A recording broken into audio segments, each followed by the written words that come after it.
Student, आपके अपने YouTube channel Anil 108 और Facebook page target academy Khurja में आपका स्वागत है। स्टूडेंट, हम आपको जो लूसेंट वाली किताब है, जो बहुविकल्प है यानी ऑब्जेक्ट किताब है बेटा, हम इसे पूरा करा रहे हैं। सारी किताब बेटा प्ले लिस्ट में मिल जाएगी। आप किसी भी एग्ज़ाम की तैयारी कर रहे हैं, अगर उसमें जीके जीएस यानी सामान्य अध्ययन आता है तो बेटा उसके लिए वीडियो भी बहुत हेल्पफुल होगी। चाहे बेटा सी टेट है, यूपी टेट है, एसएससी का कोई एग्ज़ाम है बेटा, पुलिस का एग्ज़ाम है, बैंक का है, सीजीएल है बेटा, लेखपाल, कहने का मतलब है चाहे रेलवे का है, किसी भी एग्ज़ाम में जीके जीएस आती है तो बेटा सब में आती है। बेटा ऐसा होता है, रेलवे की उठा के तो मैं पुलिस में धर देता, पुलिस के बैंक में धर देता, बैंक अभी देखो हाल ही में एक हरियाणा पुलिस का एग्ज़ाम हुआ है और एक बेटा लेक्चरर का हुआ है। ठीक है, तो देखो कहाँ कहाँ लेक्चरर और कहाँ हरियाणा, बेटा बिल्कुल सेम जीके थी और क्या क्वेश्चन तो दोनों में मैच कर रहे थे। ठीक है, तो ऐसा कुछ नहीं है, कहीं से कुछ भी आ सकता है, आप इसको जानते होगे जो बच्चे तैयारी कर रहे हैं। ठीक है, चलो आज हम अर्थशास्त्र की, वैसे अर्थशास्त्र की बेटा की तीसरी वीडियो है, पर अर्थशास्त्र में आज हम बेटा भारत की राष्ट्रीय आय की पहली वीडियो देखेंगे। डेली आपको हम 25 से 26% कराते हैं सभी से, इतिहास, भूगोल।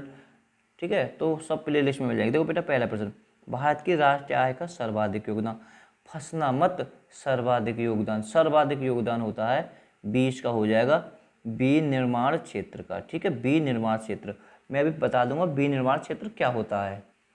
प्रश्न 2, भारत की राष्ट्रीय आय का प्रमुख स्रोत है, तो बेटा प्रमुख स्रोत कौन सा है? सेवा क्षेत्र। अब मैं थोड़ा बताऊं कि बहुत एग्जाम में आया बेटा, चाह तो तुमसे सेवा क्षेत्र पूछ ले, चाह विनिर्माण क्षेत्र, लगभग बेटा कि एक चीज हुए पर होते तो नहीं है, पर सेवा क्षेत्र में बता देता हूँ बेटा कि सेवा क्षेत्र होता क्या है।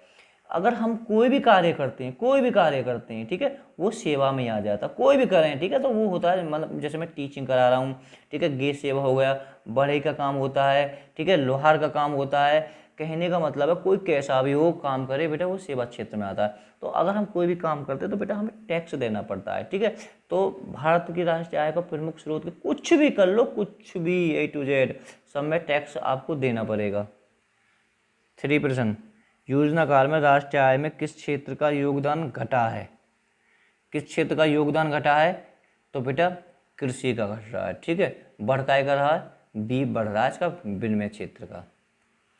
देखो वर्तमान में भारतीय राष्ट्रीय आय किस क्षेत्र में सर्वाधिक योगदान है, आप रिवीजन ही मान लो, सर्वाधिक योगदान ध्यान रखो सेवा क्षेत्र। मैंने बता दिया सेवा क्षेत्र, जो भी हम कार्य करते हैं वो सब सेवा क्षेत्र में आता है। देखो जैसे जैसे अर्थव्यवस्था विकसित होती है, राष्ट्रीय आय में तृतीयक क्षेत्र का अंश, ध्यान रखना, जैसे जैसे अर्थव्यवस्था विकसित होती है यानी बढ़ती है, तो राष्ट्रीय आय का तृतीयक क्षेत्र में क्या प्रभाव पड़ता है? तो बेटा तृतीयक क्षेत्र होता है बढ़ जाता है। ठीक है, अब ये भी पता हो जाए तृतीयक क्षेत्र क्या होता है। ठीक है, हम थोड़े वीडियो में भी आगे जान लेंगे तृतीयक क्षेत्र क्या होता है। छठा बेटा प्रश्न, एक है नियोजन के आरंभ में 1950 से भारत की सकल घरेलू उत्पाद, ठीक है, इंग्लिश में बेटा हम जीडीपी कह देते हैं, सकल घरेलू उत्पाद जीडीपी में प्राथमिक क्षेत्र, द्वितीय क्षेत्र और तृतीय क्षेत्र के योगदान की कीमतों में क्रम से 55.11, 13 तथा 29% था, जो 2014-15 के दौरान पवित्र होकर क्रम से हो गया है। ठीक है, तो बेटा ये क्वेश्चन इंपोर्टेंट तो बिल्कुल भी नहीं है, पर लेकिन हम कर सकते हैं इसे ए। ठीक है, थोड़ा सा ऐसा है, अब ये पूछा नहीं जाएगा आपका। हाँ, 7वां प्रश्न बेटा आपको याद होना चाहिए, देश में राष्ट्रीय न्यायाधीश NS की स्थापना कब हुई? तो बेटा कब हुई थी? बी 1950 में। केंद्रीय सांख्यिकी संगठन, जबरदस्त क्वेश्चन है कि CSO की स्थापना कब हुई? रट लेना, 1951, बी हो जाएगा। और NSS यानी राष्ट्रीय न्याय दर्शन, ठीक है, न्याय या की स्थापना 50 में हुई। केंद्रीय सांख्यिकी संगठन 1951 में हुई। इसका मुख्यालय बेटा दिल्ली में। चलो राष्ट्रीय आय है, बहुत बढ़िया, कई बार पूछ लियो, एक बार UPSC ने पूछ लियो, सॉरी IAS ने पूछ लियो, तो बेटा कई बार रिवीजन है को कुछ पता होना है। राष्ट्रीय आय क्या है? दिमाग में पढ़ लो, उत्पादन लागत पर निर्भर राष्ट्रीय उत्पादन। क्या कह रहा हूँ? उत्पादन लागत पर निर्भर राष्ट्रीय उत्पाद। भारत की राष्ट्रीय आय अनुमानित होती है, तो बेटा किसके द्वारा होती है, तो ये होती है वित्त मंत्रालय द्वारा। ठीक है, भारतीय राष्ट्र की आय अनुमानित होती है, तो कंफ्यूज ना हो बिल्कुल, वित्त मंत्रालय द्वारा। इस तरह से, सॉरी बेटा 10 का सी हो जाएगा, हम कंफ्यूज हो गए थे बेटा। 10 का सी केंद्रीय सांख्यिकी संगठन। अभी तो बेटा अभी घर पर ही हो, ठीक है, तो आप इसे याद कर ले। 10 का सी बेटा भारत के किस राज्य की प्रति व्यक्ति आय सबसे अधिक है। देखो ध्यान रखना, प्रति व्यक्ति आय पूछी जाए तो तुम्हारी गोवा की है। अगर पूछा जाए भारत का सबसे ज़्यादा पैसा वाला राज्य कौन सा है, तो महाराष्ट्र होगा। कंफ्यूज बिल्कुल ना हो इन क्वेश्चनों में। भारत में चालू मूल्यों पर प्रति व्यक्ति न्यूनतम आय वाला राज्य किस ना। देखो भारत पे चालू मूल्यों पर प्रति न्यूनतम व्यक्ति आय वाला बेटा कौन सा है, ये हो जाएगा इसका बिहार। ठीक है, इस देखो बेटा बहुत बेहतरीन प्रश्न है कि 1867-68 में भारत में प्रति व्यक्ति आय 20 रुपये थी। यह सर्वप्रथम अभिनिश्चित किया था। तो तुम्हारे कौन ने करो, सबको पता होती है, दादा भाई नौरोजी ने। देखो डेन का सिद्धांत रट लेना इस क्वेश्चन को कितने को। ठीक है, तो ये भी तुम्हारा कौन ने दियो, दादा भाई नौरोजी ने। ये एक बेटा वाकई व्यापारी थे कपास के। भारत में राष्ट्रीय आय की गणना किस विधि का प्रयोग किया जाता है। ठीक है, तो बेटा राष्ट्रीय आय में किस विधि का किया जाता है, तो ये बेटा दोनों हो जाएंगी, उत्पत्ति गणना और आय। ठीक है, इस तरह से इसका सी हो जाएगा। हिंदू वृद्धि दर किससे संबंधित है, बेटा बड़ा जबरदस्त है। हिंदू वृद्धि दर किससे संबंधित है, राष्ट्रीय आय से। आप इसे रट लेना अच्छी तरह से। देखो बेटा 1949 में गठित राष्ट्रीय आय समिति के अध्यक्ष कौन थे। जो देखो राष्ट्रीय आय समिति का जो गठन कब हुआ था, 1949 में। और इसके बेटा कौन थे, बी हो जाएगा महालनोबिस। ठीक है, तो इस तरह से 17 का बी हो जाएगा। स्वतंत्रता पूर्व भारत की राष्ट्रीय आय के संबंध में किसने अनुमान लगाए थे, है ना। स्वतंत्रता से पूर्व ही, तो स्वतंत्रता से पूर्व भारतीय राष्ट्रीय आय के संबंध में किसने अनुमान लगाए थे, भाई नौरोजी। तो आप बिल्कुल याद कर लेंगे। और एक दूसरे और थे सिराज। इस तरह से सी इसका ठीक हो जाएगा। ये कैसे आ जाएंगे कि क्वेश्चन लगोगे, तो बेटा बाद में ही गठन हुआ था इसका, तो 1951 में 19%। स्वतंत्रता के पश्चात देश के राष्ट्रीय आय का अनुमान लगाने के लिए भारत ने राष्ट्रीय आय की समिति की स्थापना कब की थी। देखो स्वतंत्रता के पश्चात राष्ट्रीय आय अनुमान लगाने के लिए भारत ने तो ये करी थी 4 अगस्त 1949 को। आप ऊपर भी पढ़ चुके हो, राष्ट्रीय आय के जो गठन हुआ था 1949 में हुआ था। सन भी याद कर सकते हो, 4 अगस्त। 20% बेटा। स्वतंत्रता के बाद समय विधि के लिए राष्ट्रीय आय अनुमानों के लिए किस श्रृंखला के अंतर्गत रखा गया है, तो बेटा किसके रखा गया है, ये सभी हो गए। ठीक है, एक बार याद रिवीजन कर लेते हैं। स्वतंत्रता के बाद समय विधि के लिए राष्ट्रीय आय अनुमानित को किस श्रृंखला के अंतर्गत रखा गया है, तो बेटा ये तीनों इसके ठीक हो जाएंगे, यानी परंपरागत, पुनरीक्षित और नवीन श्रृंखला। भारत में राष्ट्रीय आय की गणना किसके आधार पर की जाती है, तो राष्ट्रीय आय की गणना किसके आधार पर की जाती है, चालू मूल्यों के आधार पर, स्थिर मूल्यों के आधार पर। अभी आप पढ़ भी चुके हो इसके बारे में। देखो वर्तमान में राष्ट्रीय आय के जो समूहों की गणना किस आधार वर्ष पर की जा रही है, कह रहा हूँ जो वर्तमान में राष्ट्रीय आय के समूहों की गणना किस वर्ष के आधार पर की जा रही है, 2004, 2005। इस तरह से इसका डी ठीक हो जाएगा बेटा। 23वां क्वेश्चन, भारत में राष्ट्रीय आय की जो सही संगणना में आने वाली एक कठिनाई है। देखो क्या कह रहा हूँ, भारतीय राष्ट्रीय आय की जो सही मतलब गणना में आने वाली एक कठिनाई है, तो बेटा कहा है अमौद्रिक क्षेत्र का अस्तित्व। याद कर लेना, अमौद्रिक क्षेत्र का अस्तित्व। इस तरह से 23 का ए ठीक हो जाएगा बेटा। भारत में राष्ट्रीय आय की सही संगणना में कौन सी समस्या आने वाली नहीं आती है। ठीक है, तो अब ध्यान से, अब यहाँ होना है ना, आने वाली समस्या कौन सी है और आने वाली समस्या नहीं है। ठीक है, तो थोड़ा सा अच्छी तरीक़ा से इस प्रश्न को देख लें तो ज़्यादा अच्छा रहेगा बेटा।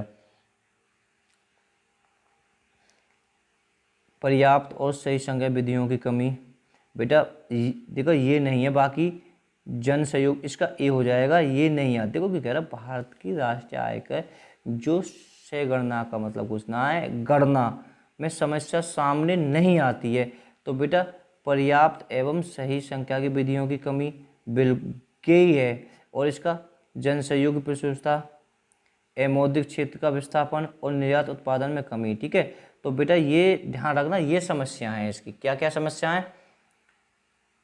जनसहयोग की प्रचुरता, मौद्रिक क्षेत्र आप ऊपर पढ़ चुके हो। ठीक है, कि समस्याएं काय में राष्ट्रीय, देखो सुनो बहुत आराम से, ये क्वेश्चन कहना चाहता है भारत में राष्ट्रीय आय की क्षय करना। तो हम समस्या कौन कौन सी समस्या दिए गए हैं? राष्ट्रीय एक जनसहयोग, मौद्रिक और निर्यात उत्पादन में कमी। प्रश्न बेटा 25वां, भारत में सर्वप्रथम राष्ट्रीय आय का किसने आकलन किया था? तो बेटा 25 का इस तरह से कौन हो जाएगा? दादा भाई नौरोजी ने। ठीक है, देखो बेटा 26वां प्रश्न जितना जबरदस्त है इतनी कम है। ठीक है, तो अगर चाहें तो 26वें का आंसर बेटा हमें कमेंट में दे दें। ठीक है, तो हम आपको 2 मिनट में रिवीजन करा के दिखा देते हैं, 1 मिनट में रिवीजन कर लेंगे 25-25 क्वेश्चन होगा। बेटा वीडियो को पसंद आए तो लाइक करना, चैनल को सब्सक्राइब करना।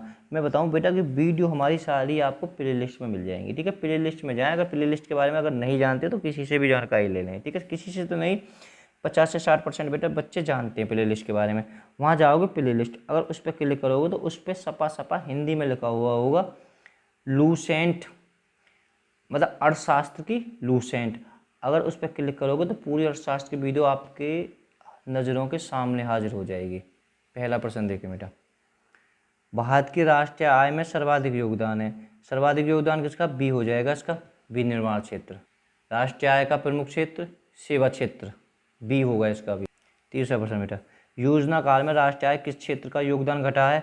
कृषि का। वर्तमान में राष्ट्रीय आय का सर्वाधिक योगदान बेटा कौन सा है? सेवाएं। जैसे जैसे अर्थव्यवस्था विकसित होती है तो राष्ट्रीय आय का तीसरा क्षेत्र क्या हो जाता है बेटा? बढ़ जाता है। छठे प्रश्न है बेटा, छोड़ भी दें तो कोई दिक्कत ना आवे, छठे का बेटा ए हो जाएगा। 7वां प्रश्न इंपोर्टेंट है, राष्ट्रीय न्यायाधीश यानी एनएसएस की स्थापना कब हुई थी? 1950 में। 8वां प्रश्न बेटा, केंद्रीय संघाटी संगठन एसएसओ की स्थापना कब हुई थी? 1951 में। राष्ट्रीय आय क्या है? राष्ट्रीय आय क्या है? उत्पादन लागत, ध्यान रखना, उत्पादन लागत पर निर्भर राष्ट्रीय उत्पादन। इस तरह से 9 का बी हो जाएगा। भारत में राष्ट्रीय आय अनुमानित होती है तो किसके द्वारा होती है? सी इसका ठीक हो जाएगा, केंद्रीय संघाती संगठन के द्वारा। 11वां प्रश्न बेटा, किस राज्य की सबसे ज़्यादा प्रति व्यक्ति आय? गोवा की।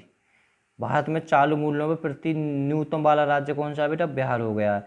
1967-68 में भारत प्रति व्यक्ति 10 रुपये थी। ये सब किसने निश्चित किया था? तो बेटा ये तुम्हारे किया था दादा भाई नौरोजी ने। इस तरह से इसका डी हो जाएगा 13वें का। 14वां प्रश्न, देन का सिद्धांत किसने प्रतिपादन किया था? बी। भारत में राष्ट्रीय आय की गणना किस विधि के प्रयोग की जाती है?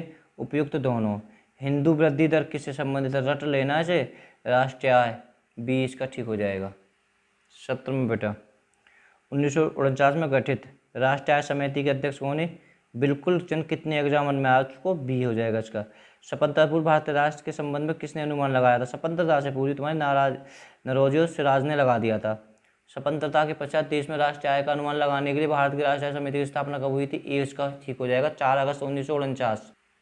20वां, स्वतंत्रता के बाद किस समय विधि के लिए राष्ट्रीय आय अनुमानों को विकसित श्रृंखला के अंतर्गत रखा गया है? तो बेटा किसके रखा गया है? डी इसका हो जाएगा, सब ठीक है। भारत में राष्ट्रीय आय की गणना किसके आधार पर की जाती है? राष्ट्रीय आय की गणना किसके? चालू मूल्य के आधार पर, स्थिर मूल्य के आधार पर। फिर इस तरह से उपयुक्त दोनों के आधार पर, सी हो जाएगा। वर्तमान में राष्ट्रीय आय समकों की गणना किसके आधार पर की जाती है? तुम्हारे 2004 और 2005 के, डी हो जाएगा बेटा इस तरह से इसका आंसर। 22वें का। 23, भारत में राष्ट्रीय आय का सही संगणन के आने वाली एक कठिनाई, ये याद कर लेना, कठिनाई है जो राष्ट्रीय आय की गणना करते समय कठिनाई क्या होती है? अमौद्रिक क्षेत्र में। और निम्नलिखित में से कौन सी कठिनाई नहीं आती है? ठीक है, मतलब इसके पर्याप्त साधन है, पर्याप्त एवं सही संख्या की विधियों की कमी। इन्हें तो छोड़ो, बस इन्हें याद कर लीजिए। कठिनाई क्या क्या होती है? जनसहयोग, भाई सीधी बात है, अमौद्रिक बिल्कुल, निर्यात और उत्पादन में कमी। 25वां बेटा, भारत में सर्वाधिक राष्ट्रीय आय का आकलन किसने प्रस्तुत किया था? ए इसका ठीक हो जाएगा, दादा भाई नौरोजी ने। 25 का एकदम राइट आंसर ये है। ठीक है, 26वें का बेटा हमें कमेंट में आंसर बताएं। वीडियो पसंद आए तो लाइक करें, चैनल को सब्सक्राइब करें। Okay, bye bye all students.